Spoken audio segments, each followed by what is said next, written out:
Yes po, purihin ang Diyos. Sabi ko dito sa salita ng Diyos, sa 1 Corinto verse 29. Kaya walang makakapagmalaki sa harap ng Diyos. Dahil sa Kanya, tayo na kay Kristo na. Si Kristo ang karunungan ng Diyos para sa atin sa pamamagitan niya. Itinuring tayo ng Diyos na matuwid. Ibinukod para sa Kanya at tinubos sa ating mga kasalanan. Kaya gaya ng sinabi ng kasulatan, ang gustong magmalaki, ipagmalaki lamang ang Panginoong Diyos. Purihin ang Diyos! Lord, purihin ka! Woo! Purihin natin ang Diyos! Tayo magsama sa Kanya, kapatid. Anong mula ng pinagdaanan ng kaya ng Diyos, isilbihin yan.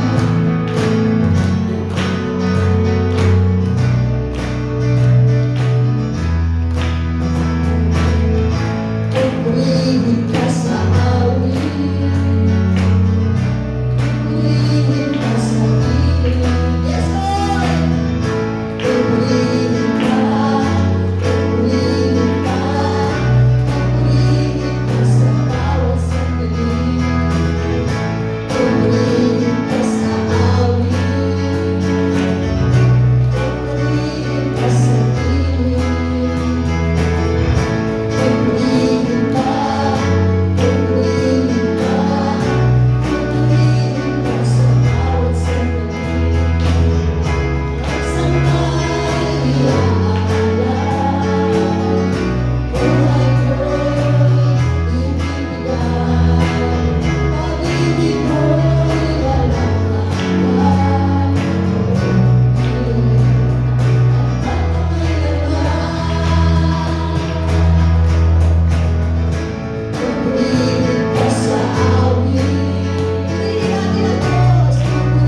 Diyos na makapangyarihan.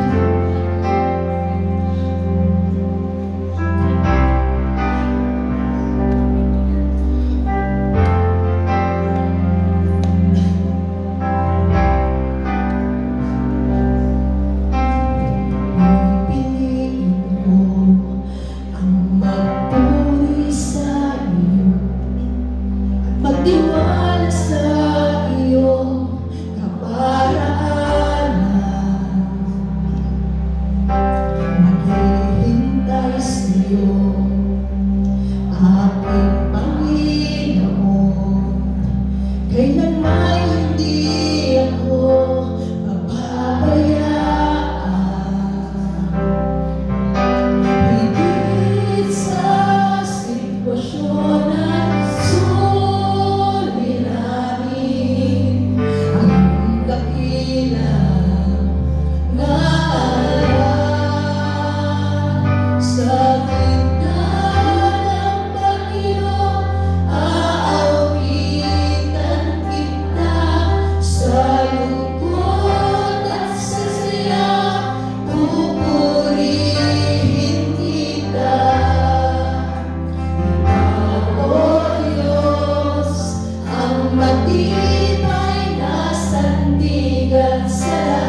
salita, O Diyos. At ang kapangyarihan ninyo ang mararanasan ng bawat isa, O Diyos, sa pakikinig at pakikinig ng iyong mga salita, O Diyos. Salamat po, Panginoon. We pray, O Diyos, for your power to flow sa pamamagitan ng iyong lingkod na maghahayag ng iyong mga salita. Itago niyo po siya sa iyong banal na likuran. Kayo ang maalaala, kayo ang makita, O Diyos. Kayo ang masamba. Kayo, Panginoon, ang masunod, O Diyos. Purihin ka sa mga pangyarihang pangalan ng aming Panginoong Jesus. Lahat ay magsabi ng Amen. Amen! Palakpakan muli natin ang Panginoon. Hallelujah, Jesus. Sabi nga ni Pastor, ito yung dapat hindi mawala. Batiin mo yung katabi mo. Sabihin mo, nagaganap ako na nandito ka ngayon. Ayan, so ako rin po ay nagaganap na tayo ay magkakasama sa oras na ito, sa linggong ito. Dahil dapat last week pa, but sa hindi inaasahang pagkakataon ay talaga naman napakahirap bumangon ng time po na yun dahil hindi ko maiyapak ang aking paa. But praise God, at the very short notice sa ating pastora, siguro, hindi ko alam kung mga 4 a.m., 5 a.m. ako nag-chat sa kanya na masabi ko, Pastora, hindi ko po maiyapak yung paa ko. Tapos sabi niya, sige, pag-pray natin hanggang mamaya. But eventually, hindi ko po talaga kayang maiyapak. But praise God, I'm here sa lugar po na ito at tayo po ay sama-sama na mag-aaral ng buhay na salita ng ating Panginoon. Amen po? Amen. Regardless of who will stand here, ang salita po ng Diyos ay mananatiling makapangyarihan. At ang kailangan lang po natin, i-prepare yung puso natin na tanggapin yung inihanda sa atin ng Panginoon sa oras na ito at sa lahat po ng pagkakataon na tayo ay makakapakinig ng salita ng ating Panginoon. So, hindi na po ako magpapakatagal-tagal at tayo po ay didiretso na sa ating pag-aaral sa umagang ito. At kung mapapansin niyo po, for the past few weeks, tayo po ay nasa Book of James. Tama po? Ano po yung Tagalog ng James? Santiago. Naalala ko po sa preaching ni Pastor before, she tackled, or ang scripture reference niya is James chapter 1 about the real and true faith in trials. Yung genuine na faith sa kabila ng mga kapagsubukan. At ano po yung reminder sa atin ni James na kapag tayo ay dumadanas ng mga pagsubok, sabi doon, count it all joy. O pag sa Tagalog, magalak kayo. At kung mapapansin niyo po, in-emphasize ni Pastora, narinig ko na it's more than the daily trials that we face. It's about testing of faith. Okay po? At pinaalalahanan tayo ni Santiago that time tayo ay dapat magalak, magtiwala sa Diyos, dahil sa lahat na kapagsubukan na ating mararanasan, tayo ay magtatagumpay. Tignan mo yung katabi mo, magtatagumpay yan. At nagtatagumpay. Kasi alam niyo po, hindi ka man mananampalataya o mananampalataya ka, you're not excused to experience trials. And we are blessed na meron tayong Diyos na sa kabila ng kapagsubukan na ating dinadanas, tayo ay magtatagumpay. At pangalawa po, yung sa preaching naman ni Precious, na sumunod sa same pa rin sa James chapter 1 about standing on the truth.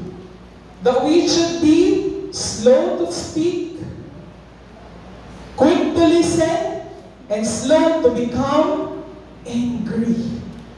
Tinulungan po ba tayo ng banal na Espiritu na makisapamuhay ito? Sabi doon, quick to listen, slow to speak, and slow to become angry. And we have to be doers of the word, not just hearers only. Okay po? Kaya po lahat ng mga salita ng Diyos na ating po napapakinggan ay dapat isasagawa. Hindi lamang po basta napapakinggan.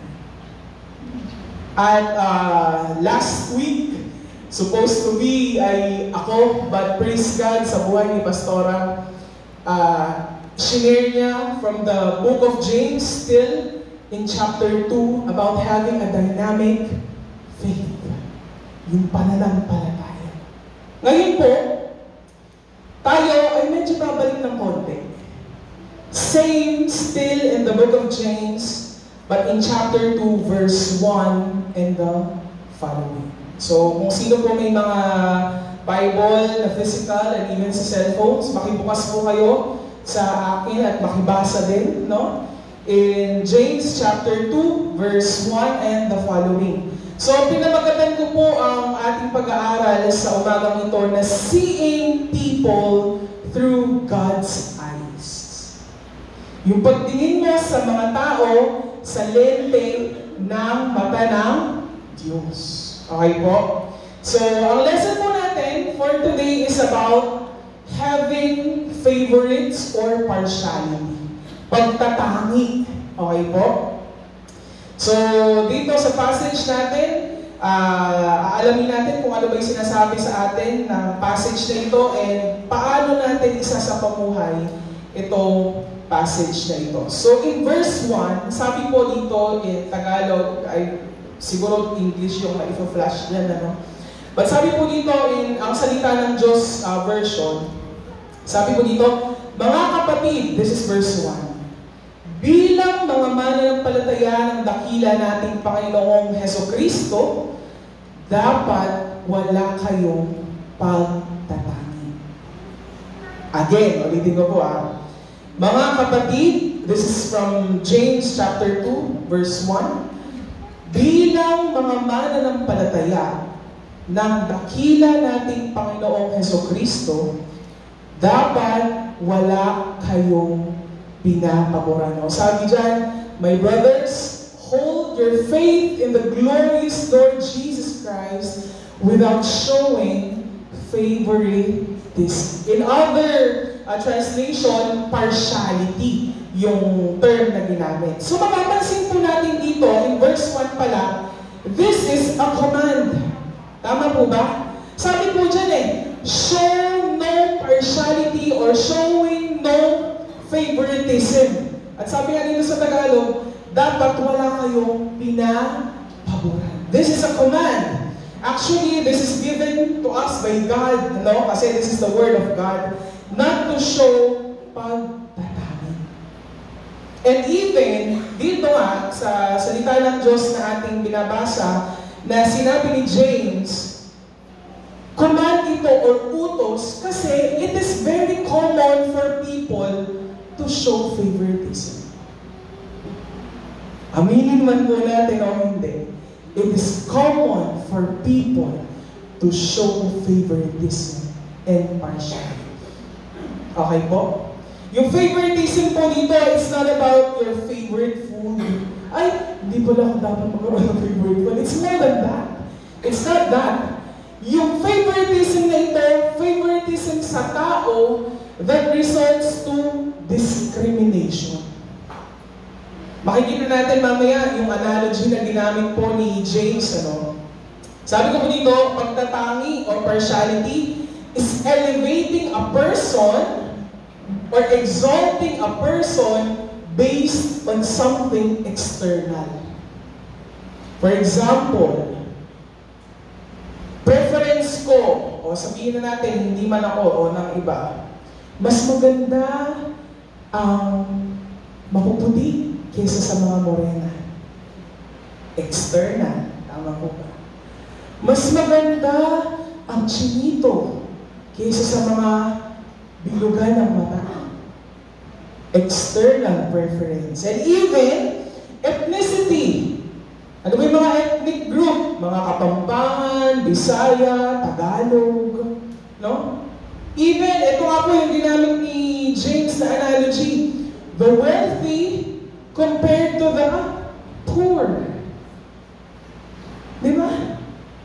Makikita natin mamaya, mas madidig pa natin. Even gender. Mas pinapaboran ang babae o ang lalaki kaysa sa iba. O kaya, ito, very rampant, social status. Because someone is in position, iba ang pag-regard natin sa kanila kumpara sa mga common people. Tama po ba? Awin tayo. Kasi po, in some country, ito po medyo nakakalungkot, yung mga mahihirap ay hindi hinahayaan na bumoto. Kumbaga, ang may karapatan lang na bumoto is yung mga mayayaman. So makikita natin doon, may division and even partiality. Isa pa, yung very recent lang na nangyari, yung murder sa bus ng isang black, minurder niya yung isang white na babae. At sabi niya, I got a white woman down. So parang count sa kanila yon na being sila black, ay natalo nila yung mga white people. So even yung mga skin color causes partiality and even favoritism or division. Sabi ko po dito, division between whites and blacks. So favoritism po is an exaggerated regard to a high personality na dinidisregard mo naman yung mga nasa low profile. This is very easy to observe sa ating kapaligiran po. Favoritism is not limited to history. Kung nag-exist ang favoritism before, kaya nga ni-remind ni James ulit yung mga tao that time na do not show partiality or favoritism kasi nag-exist noon and it still exists today. Favoritism po is not limited to one people or groups of people. Even in the government, meron kang makikitang resibo talaga, no? Evidence of partiality. Na yung, ito hindi ko talaga makakalimutan, yung sabihin na natin, nagnakaw ng dilata, talaga namang pinusasan, kinulong agad-agad. Pero ngayon, makikita niyo po, yung mga bilyon ng mga inuutang, andun pa ang paglilitis, andun pa na naka-life, yung vest, protection, binibigyan pa ng witness protection, alam naman na sila ay sangkot sa hindi maganda. So makikita natin, even in the government, partiality, favoritism, and discrimination exist. Tama po ba? And favoritism po is sin that any person, any race, or any country can struggle with. Walang exempted dito, no? And ito po nakakalungkot. Favoritism, partiality, causes neighbor against neighbor. Favoritism causes a brother against another brother. Favoritism or partiality causes the rich people to oppress the poor. No? And even sa family, aminin man ng mga magulang, sabihin ng mga magulang yan, hindi, fair ko kayong tinitignan, mahal ko kayo. Pero na-observe po yan ng mga anak. And it can stir up bitterness. Nangingiti yung mga anak dito, yung mga single lang na anak, solo anak, okay lang yan eh. Yung mga may mga siblings, no? Hindi ko naman sinasabi yung mga hindi. So, even sa lahat ng community, even the family, government, and even sa lahat, makikita, ma-observe natin ang partiality. And it can stir up, again, sabi ko nga po, galit at even pait ng damdamin. Hurt and bitterness. Pero po, bilang tayo, isang mananampalataya, wala dapat pagtatangi. Again, basahin natin yung sinabi ni James, mga kapatid, ang audience po ni James dito is mga believers din. Kasi sabi niya, bilang mga mananampalataya ng dakila nating Panginoong Hesukristo, dapat wala kayong pagtatangi o wala kayong pinapagalan. Bilang tayo po, isang community of Christians, wala dapat na-observe sa atin na pagtatangi o pagbibigay ng pabor. Ang kailangan lang natin tignan ng pagtatangi na pagtingin ay ang ating Diyos. Amen po ba? Amen. So partiality is observed also in religion. Yung mga Jews po, during that time, kasi alam nila na si Jesus ay isang Hudyo, they disregard those people na hindi Hudyo. Nasabi nila yung salvation ay para sa mga Hudyo lang. Pero, pinatunayan ni Kristo na hindi lang sa mga Hudyo ang salvation, but also to the Gentiles. Kaya nga po tayo ay ligtas. Tayo ay kabilang sa mga Gentiles. Ano ba Tagalog ng Gentiles? Hentil! Hindi tayo lahi ng Hudyo. Tayo ay hentil, pero tayo ay ligtas dahil kay Kristo na nagpakita na walang dapat partiality. Amen po? Amen. Sabi ko pa po dito, yung Samaritan, di ba sabi, ang Hudyo dapat walang kinalaman sa mga Samaritano. Pero, na-observe natin sa kwento sa Biblia na minit ni Jesus ang isang Samaritan. Bilang tayo, isang Kristiyano, sino ba model natin? If Jesus showed no partiality, then we should also. Okay po? Isa pa, yung mga leaders, saka yung mga mayayaman na tao before, they look down on the tax collectors, they look down on the prostitutes, on the poor people, sa mga sabihin natin, outcast of the society. Pero kanino po nag-minister si Jesus? Sa kanila. Amen po ba? So makikita mo, observe natin, si Jesus hindi nagpakita ng pagtatangi. Minsan po, yung culture ang nagiging basihan na ng pagtrato natin sa iba at hindi na po ang sinasabi ng salita ng Diyos. Culture dictates how we treat other people. Ay, mayaman yan. Ay, nasa posisyon yan. Kailangan igalang. Kamusta naman po yung mga common people? Hindi ba sila karapat-dapat igalang? No? Again, in verse 1, we are commanded to show no favoritism and partiality. Tayo po ay inuutusan na huwag magpakita ng pagbigay ng pabor sa isa kaysa sa isa at huwag tayong magpakita ng pagtatangi. Dapat mahalin natin ang iba with the love of Christ regardless of the skin color, of the shape of the eye, yung mga external factors like the wealth, not because they are wealthy, mas mamahalin natin sila, mas nagagalang natin sila. Hindi po dapat ganon. Kasi ang Diyos po ay inibig tayo ng pantay-pantay. Amen po ba?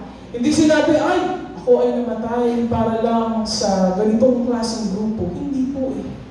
Binasag yun ni Jesus Christ. No?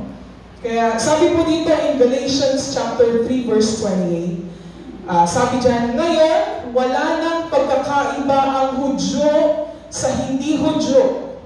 Ang alipin sa malaya, ang lalaki sa babae, kayong lahat ay iisa. Dahil kayo'y na kay Kristo na. Tignan mo yung katabi mo. No? Tayo ay hindi na magkakaiba. Dahil tayo ay isa na kay Kristo. For you are all one in Christ. Kaya dapat po talaga, in the community or assembly of believers, hindi dapat makikita o ma-observe ang partiality o pagtatangi. Mamaya, i-assess natin ang sarili natin. In the Church of God, there is no space for favoritism. Sa iglesia po ng Diyos, walang espasyo dapat ang pagtatangi. No prejudice, no partiality. All are equal in God's eyes. Hindi nakabase ang tingin ng Diyos sa estado ng buhay mo, kapatid. Kaya, huwag mong i-regard yung sarili mo that you are higher than anyone else. Kasi sa mata ng Diyos, pantay-pantay tayo. At tayo ay iisa. Dahil kabilang tayo ay Kristo. Sabi nga po, male or female, young or old. No? Walang tinitingnan ng Diyos sa edad man yan. Bata ka, matanda ka, Asian ka, American ka, whatever nationality we are in, skin color, social position, all are equally loved by God. Again, all are equally loved by God who gave His life for everyone. Ang Diyos po, si Jesus Christ, namatay para sa lahat. Kaya, tayo, kung gano'n na nga, yung ginawa ni Jesus, sino tayo para magtangi ng tao? Okay po?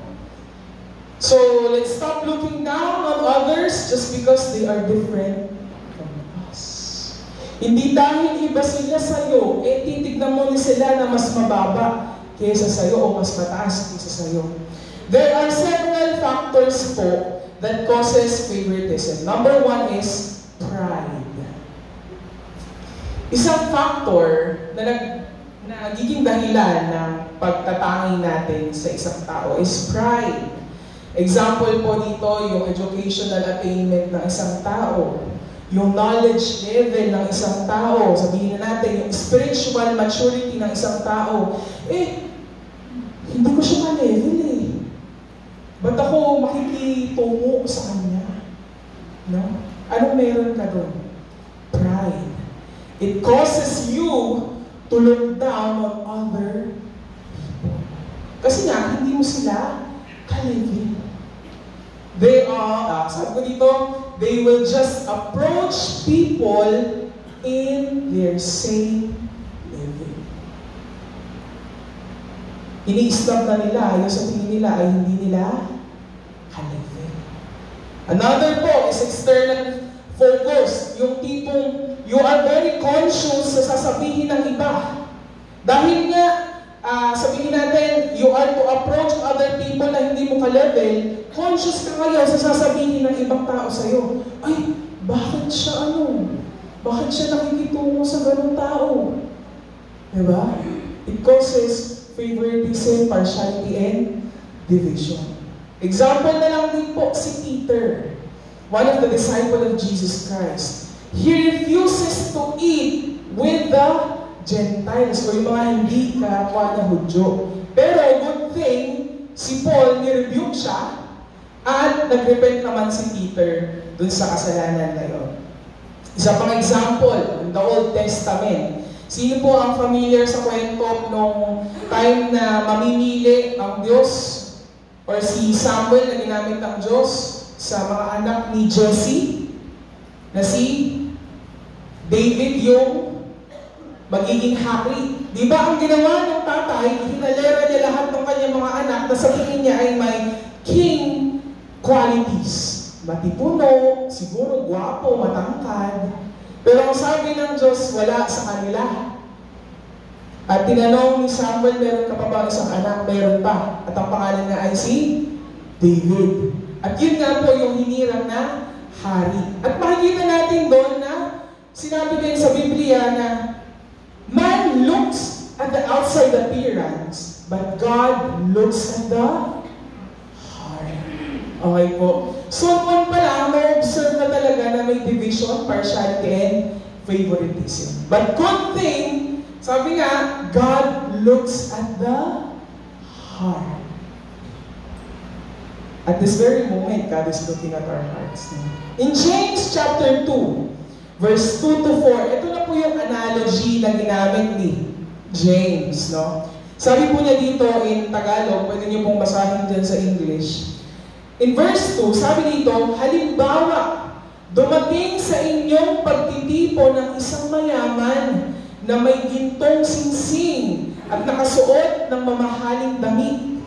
At dumating din ang isang mahirap na punit-punit naman ang damit. needs. So nakikita po natin dito, may dalawang klase ng tao. Isa, mayaman, at isa ay mahirap. Yung isang mayaman ay, sabi dito, meron siyang gintong singsing.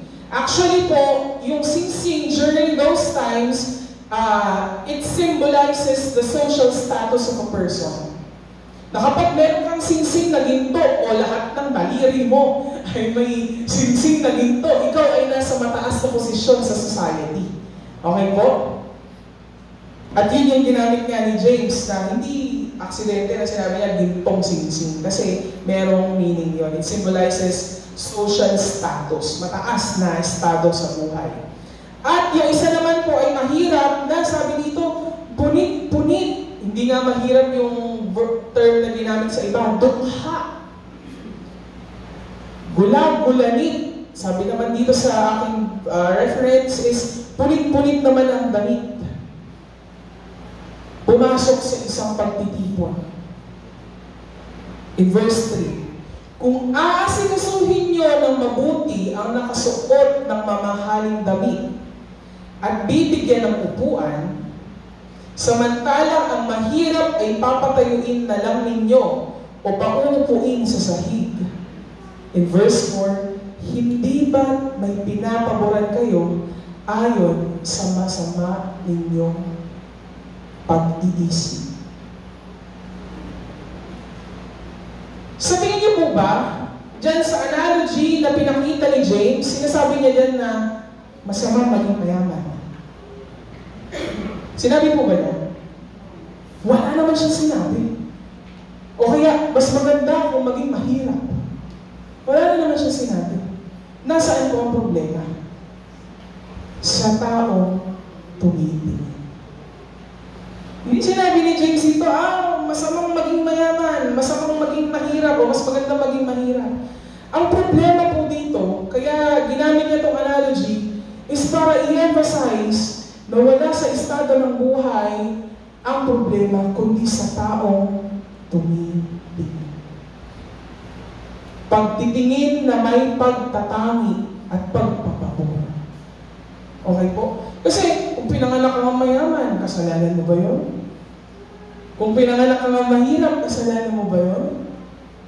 Ang ine-emphasize lang po dito, nasa maling pag-iisip na natin kapag tayo ay hahatol sa ating kapwa. One more factor po na causes favoritism or partiality is yung gusto natin na tayo ay mabigyan ng papuri o kaya mabigyan ng favor in return. Di ba po? Minsan, we give special treatment to those people who are in high position para in return ay mabigyan ka rin ng pabor. No? At ito po ay nakakalungkot. Doing something kind to some people at high profile because they want to be noticed in return, mabigyan nga ng pabor. Yung paggawa po ba ng mabuti sa mayaman ay masama? Hindi. Basta sa mahirap din ay kaya mong gawin yun. Okay po? Doing good is good. Pero huwag kang mag-show o magpapakita ng pagtatangi in a certain kinds of people. Okay po? Okay po? So basically, we show favoritism and do good things to other people so they will do nice things to us in return. Yun po yung isang factor din na causes favoritism or partiality. So, ang paggawa po ng mabubuting bagay sa iba ay magandang bagay. But, is your motive really good? Ano ba yung motibo mo kung ba't ka gumagawa ng magandang bagay sa ibang tao? Remember, pwede nating pikein ang paggawa natin ng mabuti sa iba, but God sees our hearts. Amen po? So, pag pinanahanin po natin natin yung pagtatanging sa ating buhay, nawawala po yung focus natin sa Diyos. Kasi, dun nga sa mga external factors na yon, that you desire praise from other people, it's all because of the pride. Kaya nawawala na yung focus mo sa Diyos. The moment na pinanahan mo sa buhay mo yung favoritism and partiality. We ought to see that Jesus loves each person. Kailangan po natin makita na again, bilang tayo Kristiyano, ang modelo natin ay si Kristo. Si Kristo na namatay para sa kasalanan ng lahat, hindi lang para sa kasalanan ng iilan. Ganon din dapat tayo tumingin sa iba. If Jesus loved everyone, tayo din dapat mahalin natin ang iba equally. Sabi mo nga, equally. So, let's reflect. Ito sinasabi ko po, mag-self-reflect tayo. Meron ba sa buhay natin o sitwasyon sa buhay natin na tayo ay na-tempt na magpakita ng pagtatangi sa iba? Yes. Ako na sumasagot mo. Yes.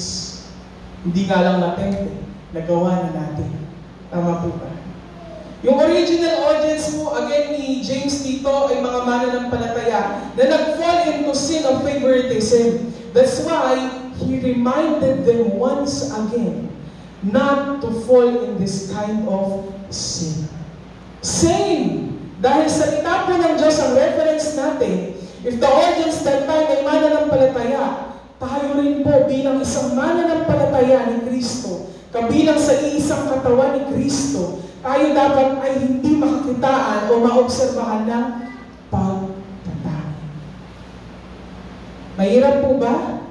Kung dumadali sa atin ang pag-ibig ng Diyos, hindi ka mahihirapan, kapatid.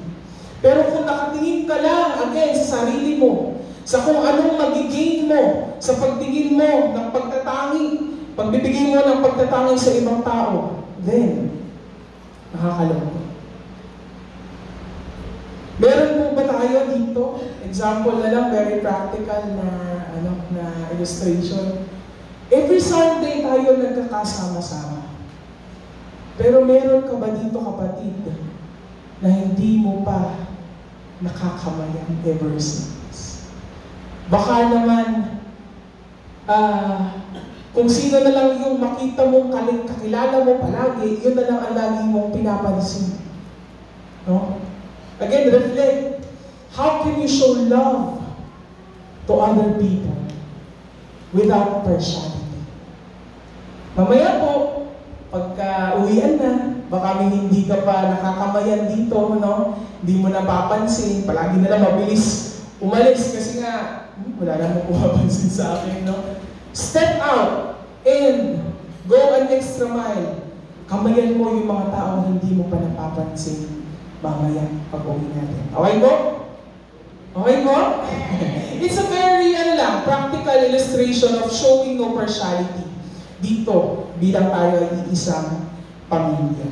So again, example po, si Jesus sent by God the Father to die for all of us. So we should show no partiality to other people. Jesus died not just for certain kinds of people or group of people. He died for all. He values each one. Tignan mo yung katabi mo. May halaga yan sa Diyos. Hindi lang pala basta may halaga. Mahalaga yan sa Diyos. Kasi pag sinabi natin may halaga, may equivalent eh. Tama po ba? But, tignan mo yung katabi mo. Tumingin ka sa likod. Hindi naman kami nagkakataon pang paano dito every Sunday. Pero siya din ay mahalaga sa Diyos. Okay po? And, sabi ko nga, again and again, Jesus gave His life for the people of the world. Everyone, pag sinabing everyone, lahat po, who or everyone's value does not depend on the money that they have. Ito, napakaganda. Kasi ito yung i-connect natin sa analogy na ginamit ni James. Ang value ng isang tao ay hindi nakadepende sa laman ng bulsa nila. Kasi kung ganon, ay wala akong value ngayon. Kasi walang laman yung bulsa ko. Good thing. Hindi yun ang basta. Even everyone's value does not depend on the bank account that they have. Kaya dapat makita natin yung value ng kapwa natin sa lente ng pagtingin ng Diyos sa kanila. That will result of us having no partiality to other people. Lalo na sa katatayuan sa buhay. Okay po, naunawaan niyo po ako? Praise God. If Jesus did not show partiality or pagtatangi, we too are not to show partiality and pagtatangi. God stepped down to reach us. Tama po ba? Ang Diyos nagkatawang tao para tayo ay abutin. He stooped down to our level to reach us. Who are we to think highly of ourselves than other people? Dahil ba matalino ka? Dahil ba mayaman ka? Dahil ba hindi ka binabaha? Hindi ka binabaha kumpara sa ibang bahay na binabaha? O barangay na binabaha? Ikaw ay you consider yourself higher than them? Who are we to show partiality to other people? If Jesus, as our model, showed no partiality, then who are we? Sino tayo para magtangi ng tao? In verse 4b, sabi ko dito, we become judges with evil thoughts. Tayo ay nanguhusga na ng may masamang pag-iyan. Judges with evil thoughts. When we make distinctions or discriminations among ourselves sa ibang tao, tayo ay humuhusga na o naghahatol na tayo base sa masama nating pag-iisip. That causes, again, discrimination, partiality, pagtatangi, pagpapabor, at ito po ay nakakalungkot. And let's move forward. In verse 5 to 7, sabi po dito, makinig kayo, mga minamahal kong kapatid, hindi ba't pinili ng Diyos ang mga mahihirap sa mundong ito upang maging mayaman sa pananampalataya at maging tagapagmana ng kahariang ipinangako niya sa mga nagmamahal sa Kanya? Ito po, kailangan natin din dito maging maingat. We are not to interpret this, yung term na yung mahirap lang ang pinili na maging mayaman sa pananampalataya. We are not to be extreme sa interpretation dito. Na, sige, mas maganda ko lang maging mahirap na lang. Hindi na lang ako mangangarap. Hindi po gano'n, no? Kasi ang katotohanan naman po talaga, mas marami ang mga mahihirap kaysa sa mga mayayaman. At na-observe din natin sa panahon natin ngayon. In verse 6, ngunit minamaliit nyo naman ang mga mahihirap. Ito po pertaining sa mga mayayaman. Hindi ba't ang mga mayayaman ang nagpapahirap at nagpaparatang sa inyo? In verse 7, hindi ba't sila ang nanalait sa marangal na pangalan ng Jesucristo at sa pangalang ito kayo nakilala? Hindi ba nakaka-amaze na ito yung sinabi ni James na pinili ng Diyos ang mga mahihirap, the outcast of the society, to be rich in faith, maging mayaman sa pananampalataya, and tagapagmana, heirs of the kingdom that God promised to those who love Him. Bakit po?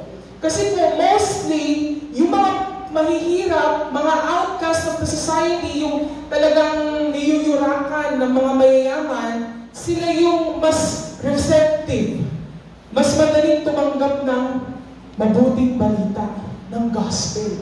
Bakit po? Kasi sila, yung tipong, wala naman nang mawawala sa atin, mahirap na nga buhay, di yung pag-asa, na binibigay ng gospel, yun na lang ang tanggapin natin. Yun ang tanggapin natin.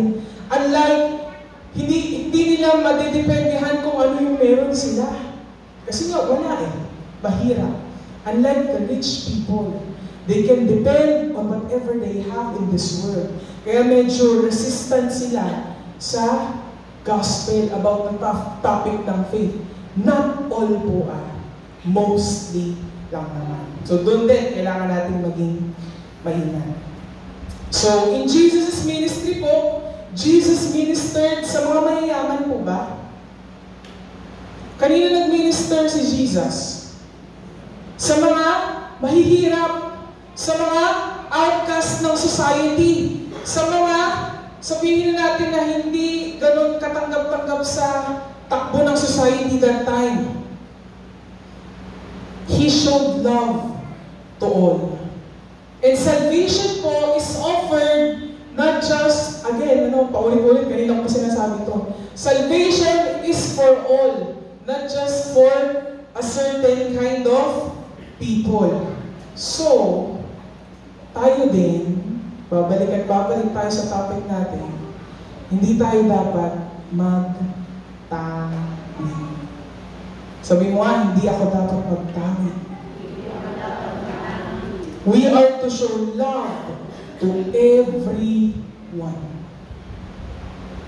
Hindi lang sa mga kapwa nating mananampalataya, higit sa lahat sa iba na hindi pa nakakakilala sa ating Diyos. Jesus used this example because most people tend to please the rich and not the poor. Most people tend to please the rich and not God. No? Again, balikan po natin in verse 1 to 7, it shows that we are not to show partiality or favoritism. Now, let us evaluate our lives. I-evaluate ko yung buhay natin ngayon. Is there any areas sa buhay natin na patuloy pa rin nagpapakita ng pagtatangi natin sa tao? At kung yes, kasi yes naman talaga ang sagot dyan, let's ask God to help us na kung ano yung minomodel niya at minodel niya that He showed no partiality to other people, tulungan niya tayo na yun din ang ating magawa sa ating buhay. Moving on, in verse 8 to 13, sabi po dito, pero kung sinusunod nyo ang mga utos ng hari sa kasulatan na nagsasabing mahalin mo ang iyong kapwa gaya ng pagmamahal mo sa iyong sarili, mabuti ang ginagawa mo. Kung tayo daw po ay sumusunod sa royal law yung sa ibang, ayan, royal law yung sa translation na atin dyan sa likod. Mabuti daw po ang ating ginagawa pag sinusunod natin yung love your neighbor as you love yourself. In verse 9, ngunit, kung may pinapaboran kayo, nagkakasala kayo ayon sa kautusan, dahil dapat kayong parusahan. Again, ngunit kung may pinapaboran kayo, nagkakasala kayo ayon sa kautusan, dapat kayong parusahan. Dahil nilabag nyo ang utos na ito. Verse 10. Ang tumutupad sa buong kautusan pero lumalabag sa isa sa mga ito ay lumabag na rin sa buong kautusan. Sapagkat ang Diyos na nag-utos, huwag kang mangangalan niya, ay nagsabi rin huwag kang papatay. Hindi ka nga nangalan niya, pero pumapatay ka naman, nilalabag mo pa rin ang kautusan. Verse 12. Kaya't mag-ingat kayo sa pananalita at gawa nyo, dahil ang kautusan na nagpalaya sa inyo, ang siya ring hahatol sa inyo. Verse 13. Ito ay sapagkat walang kahabagang hahatulan ng Diyos ang sino mang nagkait ng habag. Ang kahabagan ay nananaig sa kahatulan. Himayin po natin ulit. Mahilig mong himay, ano? Verse 8, royal law o kautusan. Ang again, narinig ko lang sa mga pinapanood ko ng mga reels sa Facebook. Sabi ng isang senator, tao ang mas mataas sa batas. Kung meron nga daw airbender, firebender, ano ba yung isa? Basta may mga bender, mga pagbabali, ano. Meron ding law bender. But the truth is, nothing is higher above the law. Dito sa ating, ginagalawan natin. No? And, pag sinabi po, no one is higher than the law, dapat po ba ang law ang susunod sa tao, ang tao ang susunod sa law? Tao ang susunod sa batas o sa utos. Same po dito sa ating binabasa. Sabi dito, if you really carry out the royal law prescribed in the scripture, yung batas po or utos, actually, pertaining po yan sa Old Testament na law, na you shall love your neighbor as you love yourself. Makikita po natin yan sa Leviticus chapter 19 verse 18, na sinabi po dyan, huwag kang maghihiganti o magkakaroon ng galit laban sa iyong anak, sa mga anak na iyong bayan, kundi iibigin mo ang iyong kapwa gaya ng sa iyong sarili. And it is also mentioned po in Matthew chapter 22, yung two great law na sinabi ni Jesus Christ. You should love the Lord your God with all your heart, soul, mind, and strength. And yung second is, love your neighbor as you love yourself. So, bilang tayo inutusan, at ang utos, sabi natin kanina, dapat nasundin. Yun din dapat bilang tayo Kristiyano. Sinabi dyan, you should love your neighbor. Again, ang neighbor mo, hindi lang yung kapananampalataya mo, ha? Yung neighbor mo, hindi lang yung ka-church mo. Your neighbor also ay yung mga tao na nasa labas. Okay po? Sa lahat ng gagawin po natin, dapat palagi natin i-consider or itatanong natin yung sarili natin na, is this a loving thing to do? Ito bang bagay na gagawin ko na ito ay kaibig-ibig, una sa Panginoon at sa aking kapwa? Example po, na illustration. Sumigaw ka o sinigawan mo yung anak mo. Is it a loving thing to do? Yes or no? Depende.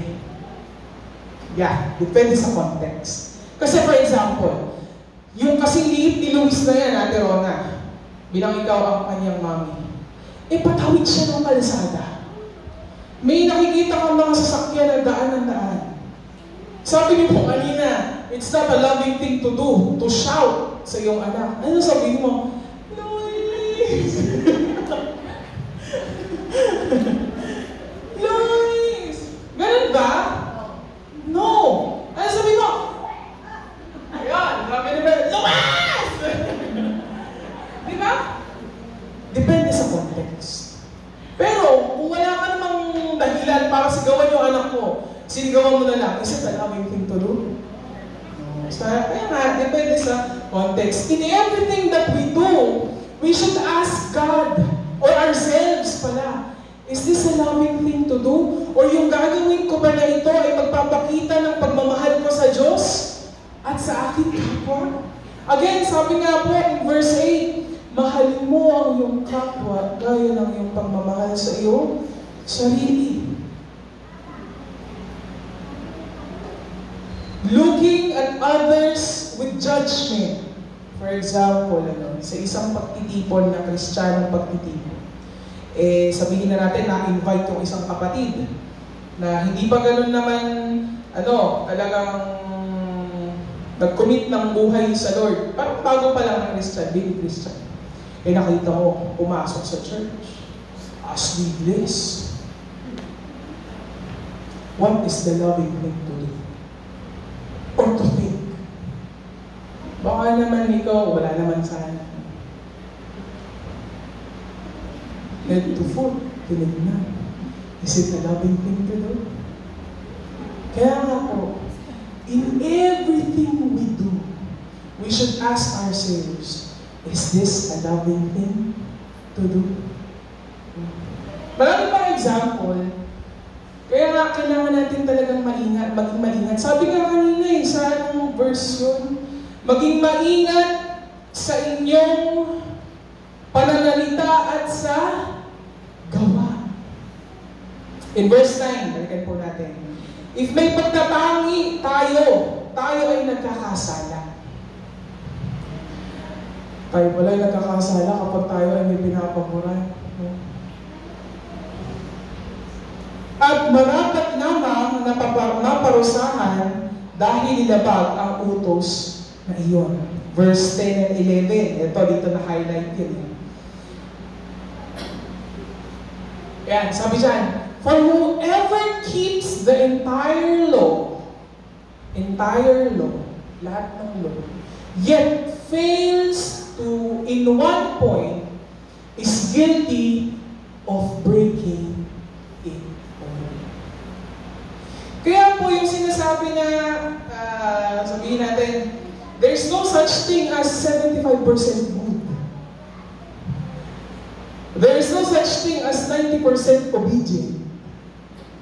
Ang sabi po dito ni James, if you yourself keeps all the law but fails in one, you have broken all of it. It's all or none at all. Kaya, wala tayong magagawa. Kung isa lang pala sa utos ay hindi natin masunod, ay inalabag na natin ang lahat. Guilty tayo lahat. Tama po ba? At marapat tayong maparusahan. At ano po yung kabayaran ng kasalanan? Kamatayan. Hallelujah. Basahin ko po yung sinulat ko dito. If breaking one law, meaning you break all the law, this shows or tells us that we are all guilty and deserves punishment. Tignan mo yung katabi mo. Walang such thing as plus 10 ka sa langit. Walang ganun. Hanggang sa makaipon ka ng 100%. Wala pong ganun. No? Ang pagsunod po sa Diyos or sa utos ng Diyos ay hindi pwedeng pumili ka lang. Okay, 10 yung utos ng Lord. Mahirap to, hindi ko susundin. Ito, madali to. Hindi po ganun eh. Again, sinabi ni James, you break one law, you have broken all of it. Dapat po tayo matapos. Favoritism or partiality in the eyes of God is a serious matter. Kaya, apakasimple, minsan nga, unknowingly or unconsciously, nagbibigay tayo ng pagtatangi sa isang tao. Tama po ba? And we disregard other people. And this is something serious sa Lord. In the church, nawa ay hindi maobserbahan ang pagtatangi. In the family, no? Let's all repent. Sa mga magulang, sa mga anak. Even in ourselves, everywhere. Maraming pagkakataon na tayo ay natetend to show partiality. But, favoritism, partiality, discrimination is a serious matter to God. Even in justice. Di ba po, ano yung symbol ng justice? Yung babae na may hawak ng scale. Ano po siya? Naka-piring yung mata eh. Ano po ibig sabihin nun? Hindi siya tumitingin kung sino yung nandiyan sa timbangan. Ang tinitingnan, yung ebidensya na magbibigay ng justice doon sa kung sino man ang nandun sa timbangan na yun. Okay po? Nauunawaan niyo po ba yung pag-aaral natin sa umagang ito? So, in verse 12, let's proceed. Makikita po natin dyan sa verse 12 ay, sabi dito, kaya nga, Mag-ingat kayo sa pananalita at gawa nyo, dahil ang kautusan na nagpalaya sa inyo, ang siya ring hahatol sa inyo. Speak and act as those who will be judged by the law of freedom. Ngayon po, meron dyan warning na dapat nga daw po maging maingat tayo sa salita at sa gawa, dahil ang kautusan na nagpapalaya o nagpalaya sa inyo, ang siya ring hahatol sa inyo. Ang kautusan po ng Diyos ay nagpapalaya sa atin. Hindi po tayo alipik ng kautusan ng Diyos. Example, traffic lights. Nilagay ang traffic light mostly sa crossing. Tama po ba? Nilagay ang traffic lights para ang mga tao na mag-aabay doon sa traffic light na yon ay maging malaya sa aksidente. Tama po ba? Pero dahil nga yung iba hindi sumusunod, kaya napapahama. Ngayon, when we try to earn salvation, kapag po sinusubukan natin na magkaroon ng kaligtasan by observing or obeying every law, then hindi tayo nakapailalim sa kautusan na nagpapalaya, kundi alipin tayo.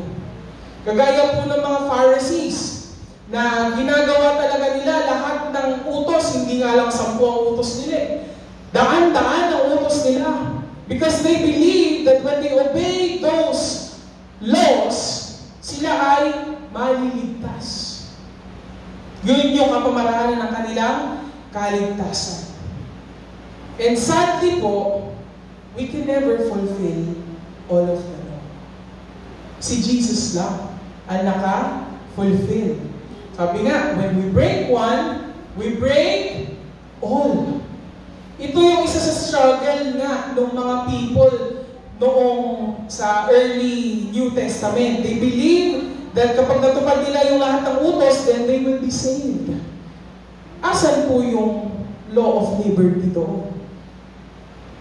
O yung kautusan na nagpapalaya? If we say that we can never fulfill all of the law, pag sinasabi natin na hindi nga natin masusunod lahat ng utos then, meaning ba nun wala ng kaligtasan? Kung ganun po ang patakaran. But good thing. Sabi mo nga, good thing. Good thing. Kasi hindi po ganun yung pamantayan ng Diyos. Lahat tayo ay hindi makakasunod sa lahat ng utos. But God's grace is the answer. Amen po? He is the one who made a way. Kung sa ganang lakas natin at effort natin, hindi tayo maliligtas. Salamat sa pag-ibig ng Diyos. Amen po? He sent His Son Jesus to pay for all of our sins. Kaya nga kahit sabihin natin nga, yun ang katotohanan, walang makakatupad sa lahat ng utos. But thank you, Jesus. Sabihin mo, thank you, Jesus. God's law is the law of liberty. Ang utos ng Diyos, ang utos na nagpapalaya, and it is the law of grace, and this is the gospel. Amen po? Ano po ba ang gospel?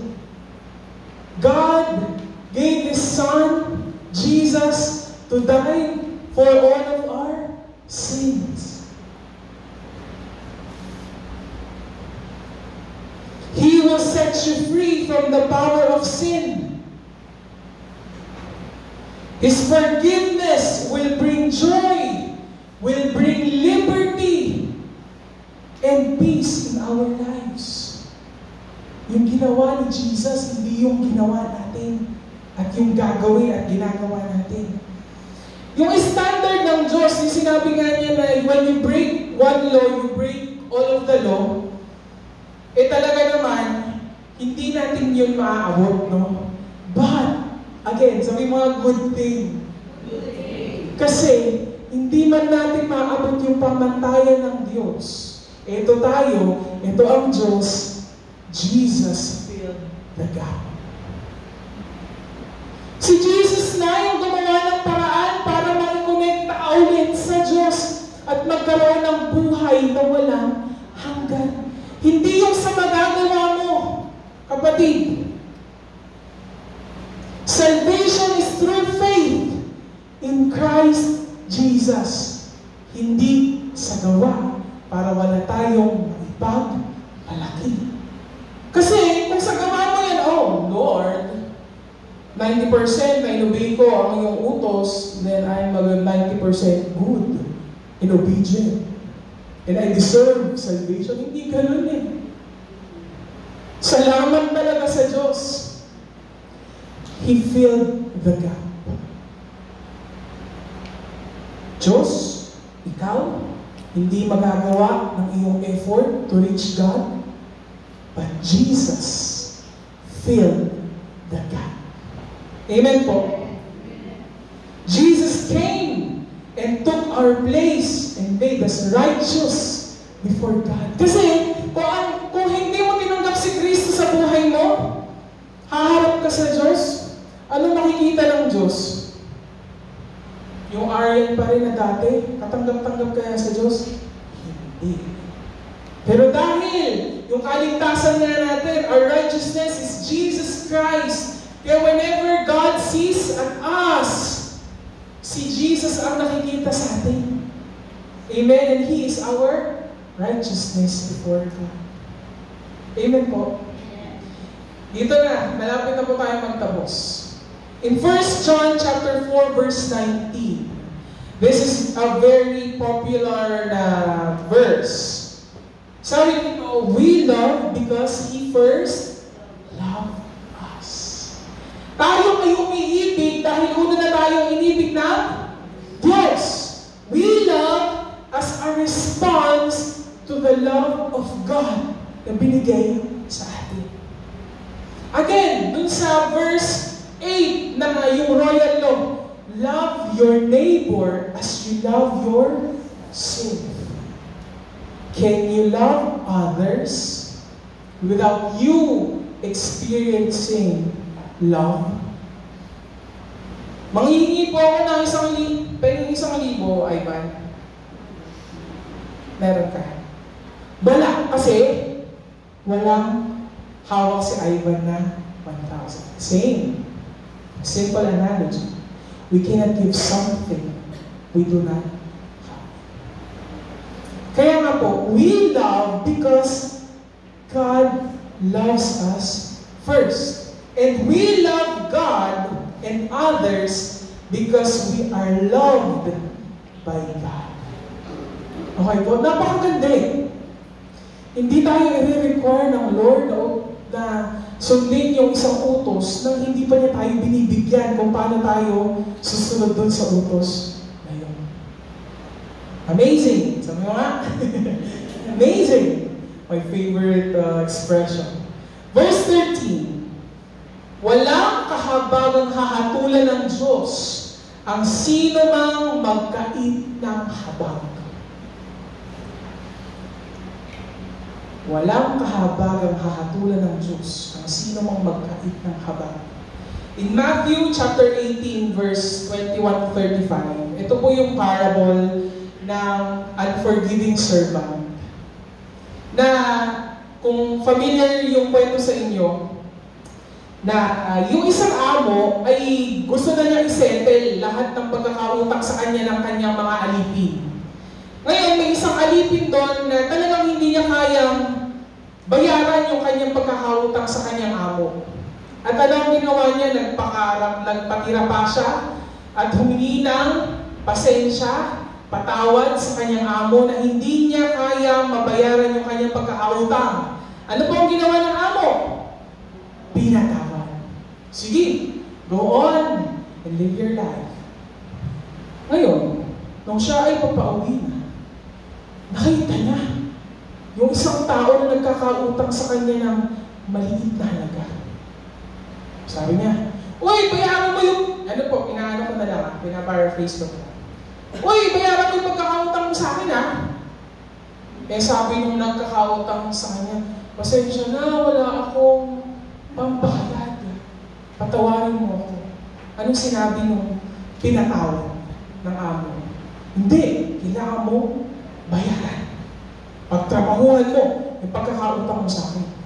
Ngayon po, nalaman ng amo na nagpatawad sa kanya ng napakalaking pagkakautang niya. At ang ginawa po ng amo ay pinatawad siya at pinakusa. Ano po pinapakita doon? True believer will forgive and show mercy to others. Ang totoong mananampalataya ay kayang magpatawad at magpakita ng habag sa ibang tao. Totoo ha? Pero kung hindi, fake ka. If we don't forgive others, sabi nga, God will not forgive us also. But, kung patatawarin natin ang iba, ito ay dahil tayo ay una nang pinatawad.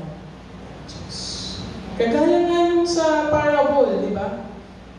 Pinatawad siya ng amo niya, pero hindi siya nakapagpatawad sa may utang sa kanya. At ito po ay nakakalungkot. Parehas sa katotohanan na tayo ay umiibig dahil una na tayong inibig ng Diyos. I would like to highlight a bit dito sa pinakahuli na talata. Sabi dito, ang kahabagan ay nananaig sa kahatulan, or mercy triumphs over judgment. Jesus was merciful to us. Amen po ba? We are, or we ought to die because of our sins. But Jesus gave us life. He showed mercy. Should we not show mercy to others also?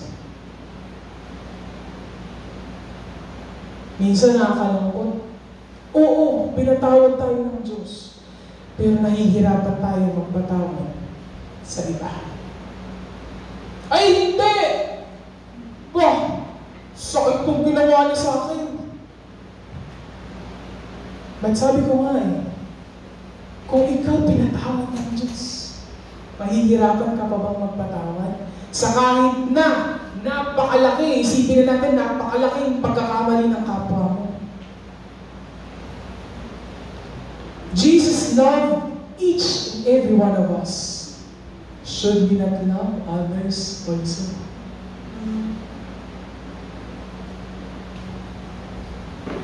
To end this book, our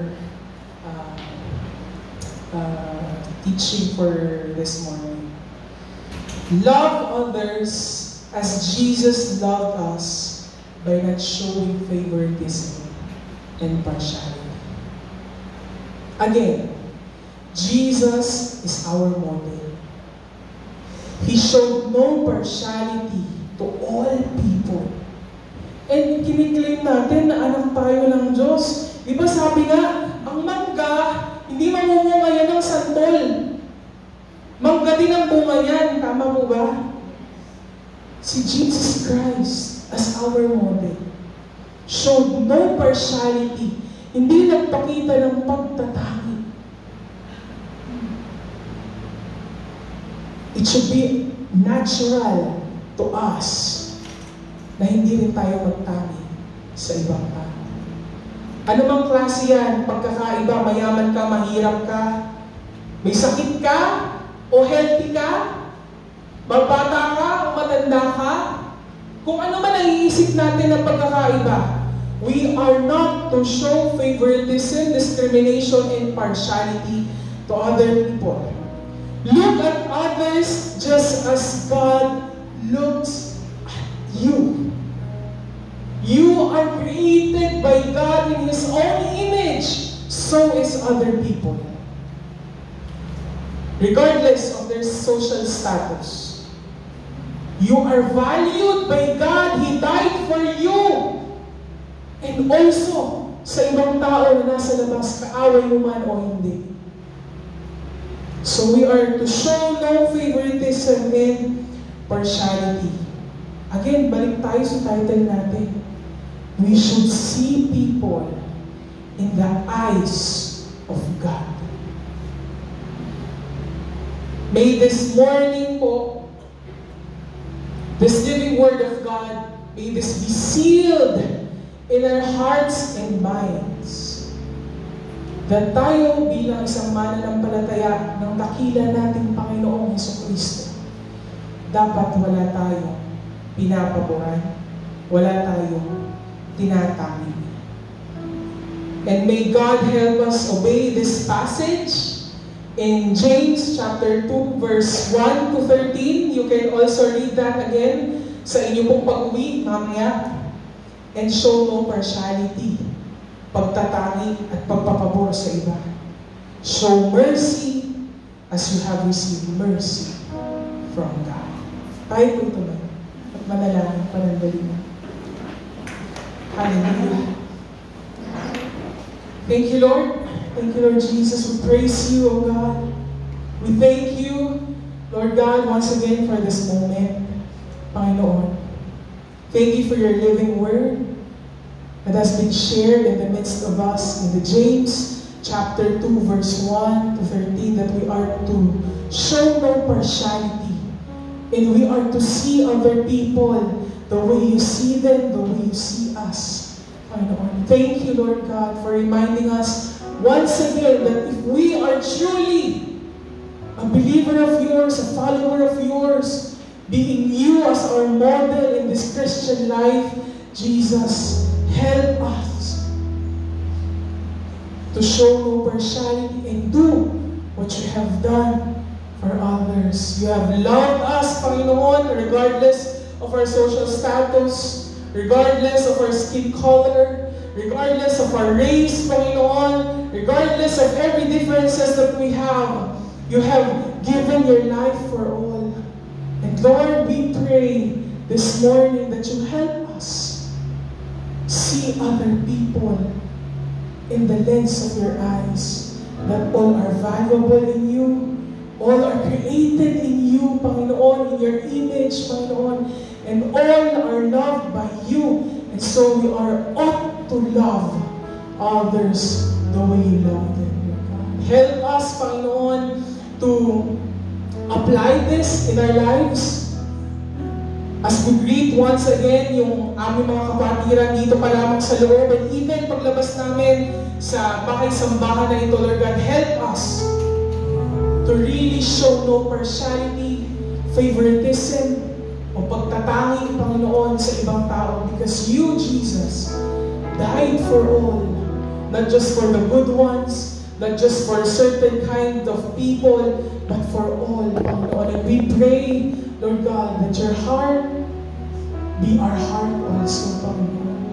Your lens, Panginoon, of how you see people will be our lens of seeing people sa labas, Panginoon. Thank you once again for this moment, Panginoon, na kami ay nakakain muli spiritually to your living word. Again, in James chapter 2, verse 1 to 13, help us to apply this in our lives. And Lord, I seal these words of yours in the hearts and minds of all the people, Panginoon, na nakapakinig even the online, Panginoon. At ganoon din po, Lord God, I speak blessing upon blessing and life upon life, Lord God, in all aspects, Panginoon, na buhay ng iyong mga anak na nagtitiwala sa iyo. Patuloy ng iyong habag, pag-ibig, kapayapaan, at pagkilos sa aming buhay ang aming maranasan. At walang ibang mapupurihan sa aming buhay, Panginoon, kundi ikaw. At tulungan mo kami to reflect you in everything that we do, Lord God.